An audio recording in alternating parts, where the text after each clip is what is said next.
I got digital dash, can't ride with a I walk in the store and I buy the stock. I hide in the bins and pull out the lot. Got Tiffany diamond, it cost me a lot. They flying like birds, but drop on this hot. 400 degrees, I burned up the block.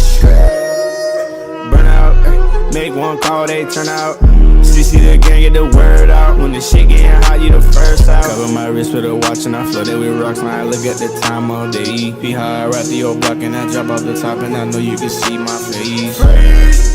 You my dog at the end, don't care what the bitches say. Real quick, every like on this video will go to the frequency of you getting an ankle breaker. So leave a like. It's that simple. Yo, what's up YouTube? It's your boy Fitz back in the with yet another video. Today I got y'all with the best playmaking shot creator build in the game. I'm also gonna be showing you guys our alternative version of this build on how to make it and be able to get contact dunks on this build. So yeah, man, this is gonna be pretty much like the meta build in the game. This is the build that everybody was using at the beginning. Still a lot of people use it, maybe not as many as at the beginning, but yeah, a lot of people definitely use it. This is a build that's gonna be able to speed boost, play make, shoot really well, and I have also another build that's gonna be able to get contact dunks. And it's actually not one of the worst defensive builds. It's just a little bit undersized. So I got a different way you can make it too for that. So yeah, let's go ahead and hop straight into the video. No more talking. Let's just hop straight into it. Let's go!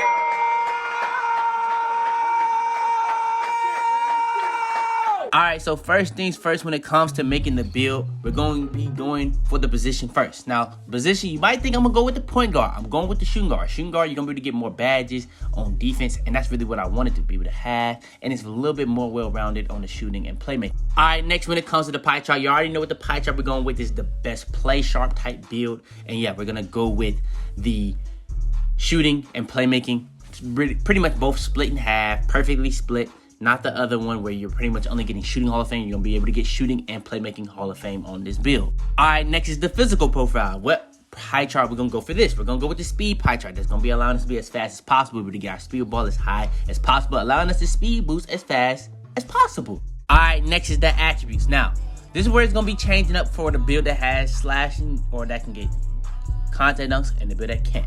Now, this build is the one that's pretty much like the meta one, the better one. You're going to be able to get one finishing badge, but that one finishing badge is a lot better than you probably think it's going to be. You're going to be able to have a max driving layup and a max driving dunk. So you might only have one finishing badge, but don't think that you're not going to be able to dunk. You're not going to be able to finish lays. It's that simple. Now, if you want to get more badges, you can take that off, but I don't feel like that's necessary to be able to have the best playmaking shot creator build possible. Now, when it comes to shooting, you don't have 22 shooting badges, max free throw, max three-pointer, max mid-range. Now, if you don't go to the 5v5, you don't need a free throw. You can put that to post fade, but me personally, I don't want to limit what I'm gonna be able to play. So I did go with free throw. Now, when it comes to the playmaking, for the 21 playmaking, we're gonna max out pass accuracy, ball handle, post moves up to a 42. To get the 21st badge upgrade. Now for the defense, you're gonna have 10 badge upgrades. Like I said, defense is very underrated on this build because we're maxing out pretty much everything. The only thing that we don't have max is the offensive rebound. That's gonna be at a 52. So yeah, really well-rounded build for what you're trying to do. You're gonna be able to shoot, play, make, and defend, and you're actually gonna be a little bit underrated also on the finishing because you have the most important things that you need, like driving layup and driving dunks, so that you don't miss wide open and you can still go for dunks. And this build actually dunks a lot. So yeah. All right, next, when it comes to the body type, that's really up to you. I think I went with compact. Yeah, I went with compact. That's a little bit like slight, but yeah, it's a little bit more defined, I guess. But yeah, when it comes to the height, this is where it's kind of important. You can go 6'2" all the way to 6'5". Now 6'5", in my opinion, that's the best height to go with for this build. But 6'4" is pretty much like the, if you're not going too tall, it's like the perfect balance of having height, speed, and all the attributes, because this is the thing what you're gonna have at this. You're gonna be able to have that 86 ball handle. If you go with pretty much when you're changing on these, when it comes to the height, it's pretty much you're gonna have different on your defensive stats and your ball handle and your speed.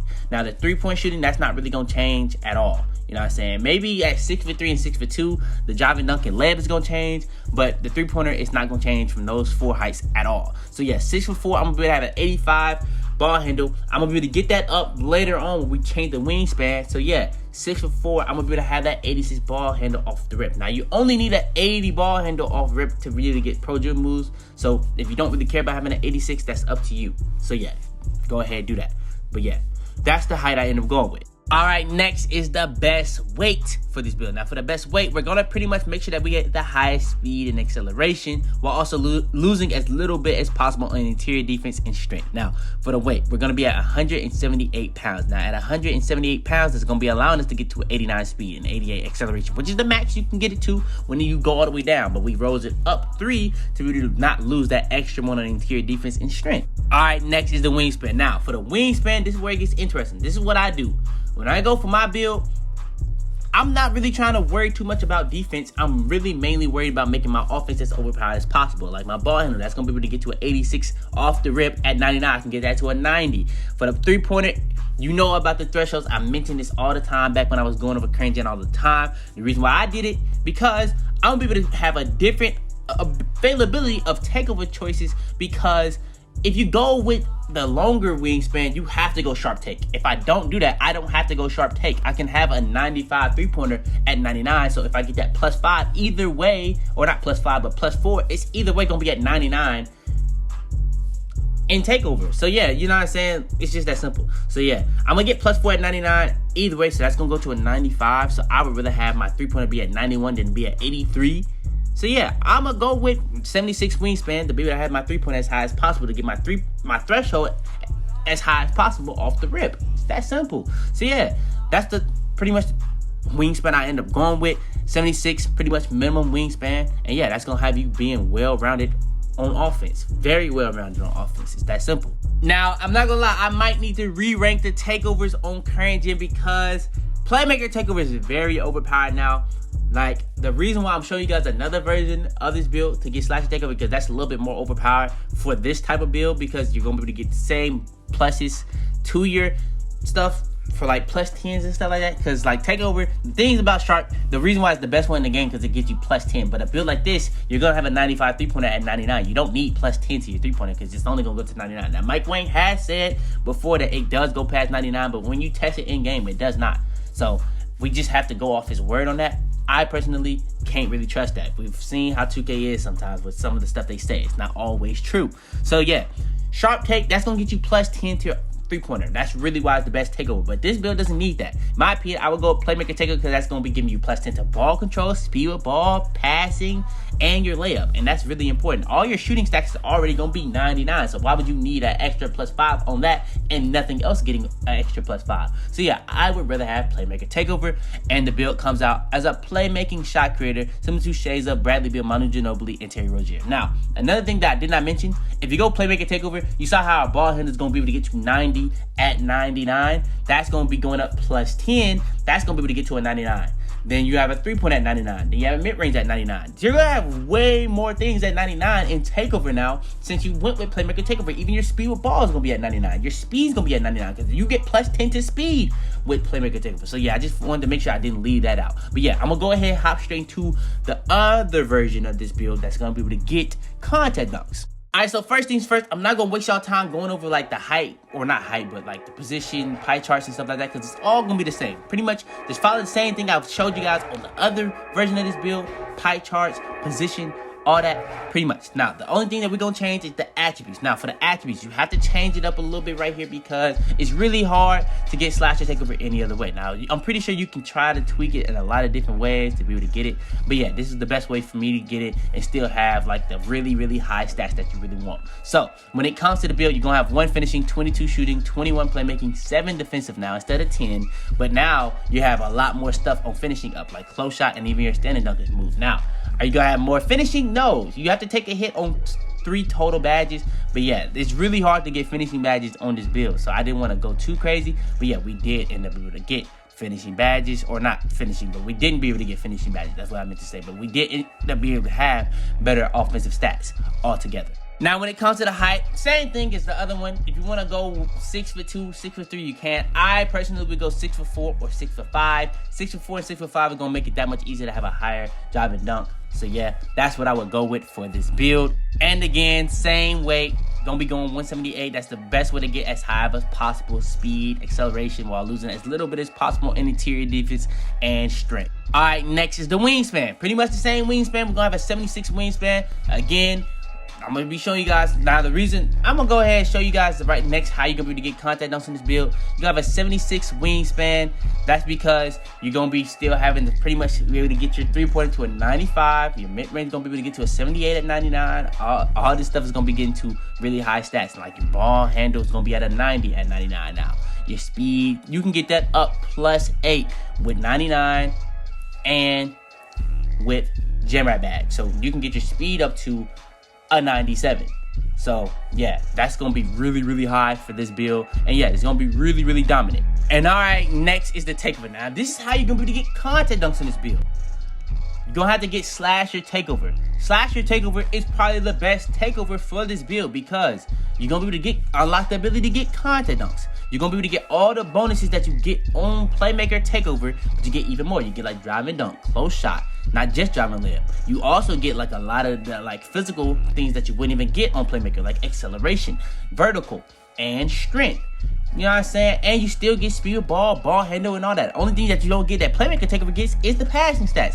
We don't really care about that too much because that's already gonna be stupid high either way. So yeah, that's what I ended up doing, going with Slasher Takeover. If I probably made this build, this is probably the version I would make so I could be able to have Slasher Takeover and just be well-rounded. And it comes as a playmaking shot creator just like the last build. Similar to Pete Maravich, CJ McCollum, and Terry Rozier. So yeah, it's really up to you. If you want the Slasher Takeover one that can get content on, make this one. You're gonna take a hit on defensive badges.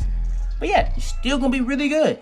The other one, you're gonna be able to have more badges and you'll be able to have Playmaker Takeover. It's pretty much just as good. The defense is gonna be a little bit better. The finishing on this one gonna be a little bit better. So yeah, it's up to you. All right, now hopping into the best badge setup. So for the best badge setup, we have finishing coming up first every single time. Finishing, we have one badge upgrade. We're gonna put that to Slithy Finisher. You can argue Giant Slayer. You can argue Contact Finisher if you want with the Slash one so you can get more content dunks. But in my opinion, Slithy Finisher is the best one possible in this game. It's the best finishing badge in the game. Why? It's going to be giving you the best animation possible for every single situation. It's going to be avoiding contact. It's going to be canceling out badges like Contact Finisher. We don't have Contact Finisher, so we don't even have to be doing that. Now, another thing is it's going to be upping your dunk frequency. So what does that mean? That's going to be allowing you to dunk at a way higher rate. So yeah, if you really want that, put that on. You can also partner this up with layup packages to make it even more overpowered, like Circus and Kyrie Irving, and yeah, it becomes even better.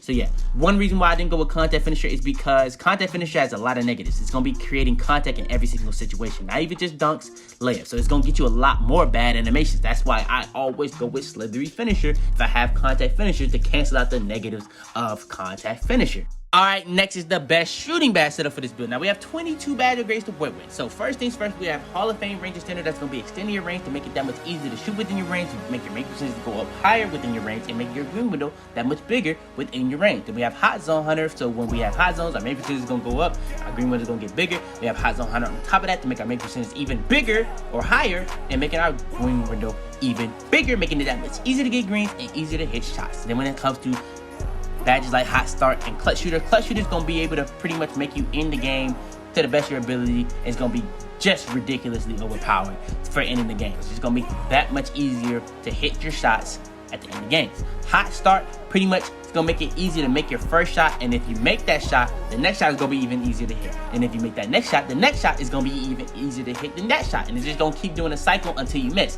When you miss, it does nothing. It's literally just trying to get you a hot start to the game. Then we have Deadeye. That's going to be pretty much neutralizing the contest of any time somebody does a shot contest on you. So yeah, especially when closing out, that's very, very important badge. It's not as overpowered as it used to be. It doesn't work as probably much as it should, but I do like having Deadeye on. Then we have Green Machine for whenever we're getting consecutive greens because of all these other badges we have. You know what I'm saying? It's going to make it that much easier to get that next green and that next green and that next green. It's pretty much like Hot Start, but for greens. Now, as soon as you don't get a green, you gotta restart the cycle. Now, it's not saying that you can't do it again like Hot Start. You can just restart the cycle and it's gonna be literally from square one. It's not gonna be able to like add up from the last greens. You gotta just restart the cycle. So yeah, that's going to be the best shooting badge setup for this build. All right, next is the best playmaking bad setup for this build. We have 5 Hall of Fame and 1 bronze. Quick first step, Hall of Fame, that's going to be allowing you to get open for your threes, your mid-ranges, your layups, your dunks, or even your content dunks, depending on if you want with the build that can get content dunks. It's going to make it that much easier. If you're doing ISO, screens, and any of that, it's going to be able to allow you to speed boost at the highest rate possible. And when it comes to handles for that, it's going to cancel that stamina issue in this game. You definitely need that badge because stamina is a real big issue on current gen in comparison to next gen. Handles for days works a lot better on next gen. Unpluckable works a lot better on current gen than it does on next gen. It's going to really stop you from getting ripped as much as possible, especially at Hall of Fame. Now, when it comes to bump steals, it doesn't really do anything, but you definitely want it to be at Hall of Fame so that people just can't poke the ball loose on you every time. Then we have Floor General to help our teammates get +4 to all their offensive attributes whenever you're on the court with them. Diamond is going to help their teammates or help your teammates shoot off the catch every single time off your passes. Then when it comes to Ankle Breaker, that badge is stupid overpowered. It's going to be making it that much easier to take people's ankles every single time you make somebody go the wrong way. And yeah, Ankle Breaker is really overpowered on current gen. And last but not least, the best defensive rebounding badge setup for this build is going to be Gold Clamps, Gold Interceptor, and Gold Pick Dodger with Bronze Intimidator. Gold Clamps is going to have you playing the best on-ball defense possible, whether you're playing full court, half court, ISO, and screens. Screens, in my opinion, is pretty much more of the meta for how this game works. This is literally the best guard screen build in the game. So yeah, if you're making this build, you're most likely going to be using screens. A lot of people don't ISO. I've never really ISO with play sharp builds, to be honest. So yeah, Clamps is going to help you play the best on-ball defense to be able to get people's body, make them pick up the dribble, stop them from trying to go certain ways, blow by you, and all that type of stuff. Then you have Interceptor to be in the lanes as much as possible. This has a build with really short wingspan, not the craziest steal rating, so having Gold Interceptor is going to be really, really important. Then when it comes to Pick Dodger, you're going to add on Gold because, like I said, when I was going over Clamps, you're going to be going around screens. So if you have Gold Pick Dodger, that's going to make it that much easier to go around screens. Now, this badge is has always been a little inconsistent in comparison to the Brick Wall. Brick Wall kind of seems to always overwork it, but yet you do want to have a badge like Pick Dodger. Now, if you don't want to go with Pick Dodger because it's really inconsistent, you can go with badges like Chase Down Artist or even Rim Protector. Rim Protector is actually a very important badge to have on this game. It's going to be pretty much unlocking, blocking, animations, enhancing badges like Intimidator and Chase Down Artist. It's going to be doing a lot of things that you really want, but I just don't see a lot of guards putting that badge on. Chase Down Artist is just going to be unlocking the Chase Down block animations. Without it, it's going to be really rare to get Chase Down blocks. Then we have Intimidator pretty much to be able to get the best shot contest possible on the perimeter or in the interior. Only put that to bronze on any build that I have unless I'm a center. And that's really even iffy sometimes because Intimidator, in my opinion, I don't really feel a difference between bronze, silver, gold, and Hall of Fame. I'm sure it's better at each. I personally have just never felt a difference. But yeah, man, that's going to be the best defensive rebounding badge setup for this build. Go ahead, leave a like on this video if you want more videos like this. I got Banger Week coming very soon, so turn on post notifications to be the first to every single one of my videos. Subscribe if you are new to the channel. We're on the road to 100K at 75K. Like I said, Banger Week is coming soon, so you do not want to miss it. Share this video to anybody you think this will help. But yeah, man, it's your boy Fitz, man. And I'm out there, man. Tell them to bring me my money. Yeah! Bitch, I got some niggas that cash. New car, yeah, I push that. Push shot that bitch, shit I smash. Push shot that bitch, shit I smash. I'm so fucking high, I might crash. Alright, before we go too far into this video, I want to make sure to go over this. Now, we were at 4.2%. We're all the way up to 9.7%. But still, 90% of y'all that are watching my videos aren't even subscribed. I know y'all mess with the videos. We finna be going so crazy, so you might as well hit that sub button. It's that simple.